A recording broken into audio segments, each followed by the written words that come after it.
je commence. Ouh, 6. Mes crèches. D'accord. Alors la ville de Bienne est une ville qui grandit, donc fatalement on est en manque de homes et de place dans les homes et dans les crèches. Et je pense qu'il faut étudier de nouvelles opportunités, notamment pour les homes, comme ce qui se fait à Neuchâtel, mélanger des appartements entre des personnes âgées et des étudiants qui paieront un moindre loyer à la personne âgée, mais qui l'aideront après dans l'hygiène, dans le ménage et dans la cuisine par exemple. Soutien à la culture. Je pense que dans des moments comme la crise Corona que l'on vit actuellement, on constate qu'il est extrêmement important de soutenir la culture à Bienne. Et à mon avis, on a raté dans cette période de crise de soutenir d'une manière ciblée ces entreprises de culture qui traversent actuellement beaucoup plus de difficultés que d'autres entreprises qui ont pu ouvrir entre-temps.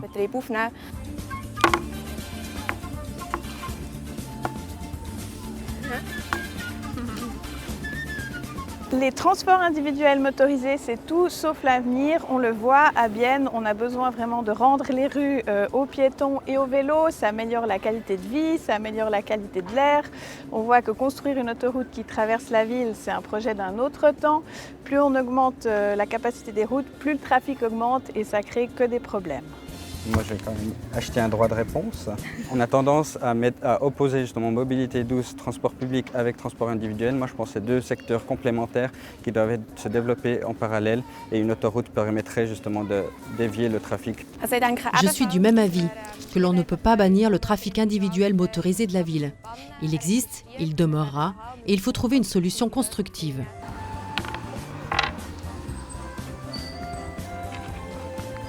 Pourquoi avoir des espaces sportifs pour tous, c'est important parce que le sport, c'est un vecteur d'intégration, ça favorise la mixité sociale, c'est aussi que des bénéfices en termes de santé, donc il est vraiment important qu'on construise des infrastructures et pas seulement des terrains de foot, aussi des infrastructures qui s'adressent autant aux hommes qu'aux femmes d'ailleurs et qui permettent vraiment l'accessibilité à tous.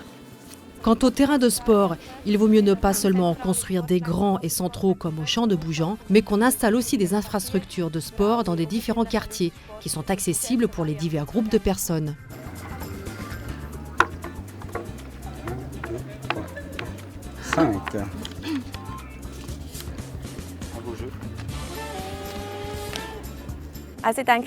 Bienne a un problème avec la disparition des magasins. Nous avons de nombreux espaces commerciaux centraux qui restent vides longtemps.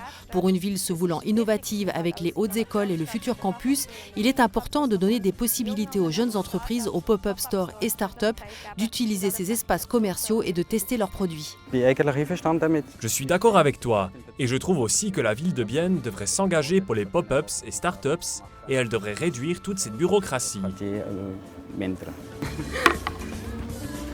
2.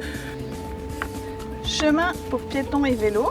Bienne est une ville déjà très cycliste, mais là il faut des impulsions supplémentaires. Il y a encore trop de tronçons, il y a beaucoup d'obstacles. Il y a ProVélo qui fait des propositions intéressantes comme la vélo allée, pour autant qu'on ne mette pas en concurrence avec les transports publics. Et le vélo, c'est tout ce que les Verts on veut, c'est mobilité douce, c'est accessibilité pour les familles et c'est une meilleure santé.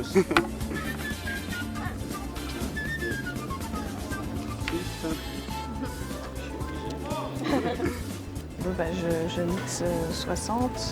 Ville verte, c'est la ville de l'avenir. Ça veut dire des petits villages au sein de chaque quartier où on peut accéder à des boutiques sans avoir besoin de prendre sa voiture, où on peut accéder à l'école, où on peut accéder à des parcs, où on peut accéder à la culture. Et Bienne, elle a vraiment un magnifique potentiel pour ça. Je vais acheter un droit de réponse. Fondamentalement, tu as de très bonnes idées sur le sujet. Moi, je pense qu'au-delà de seulement penser climat, il faut aussi qu'une ville pense durabilité au sens global, c'est-à-dire économiquement, socialement, mais aussi environnementalement. Merci. À bientôt. À la prochaine. Ciao.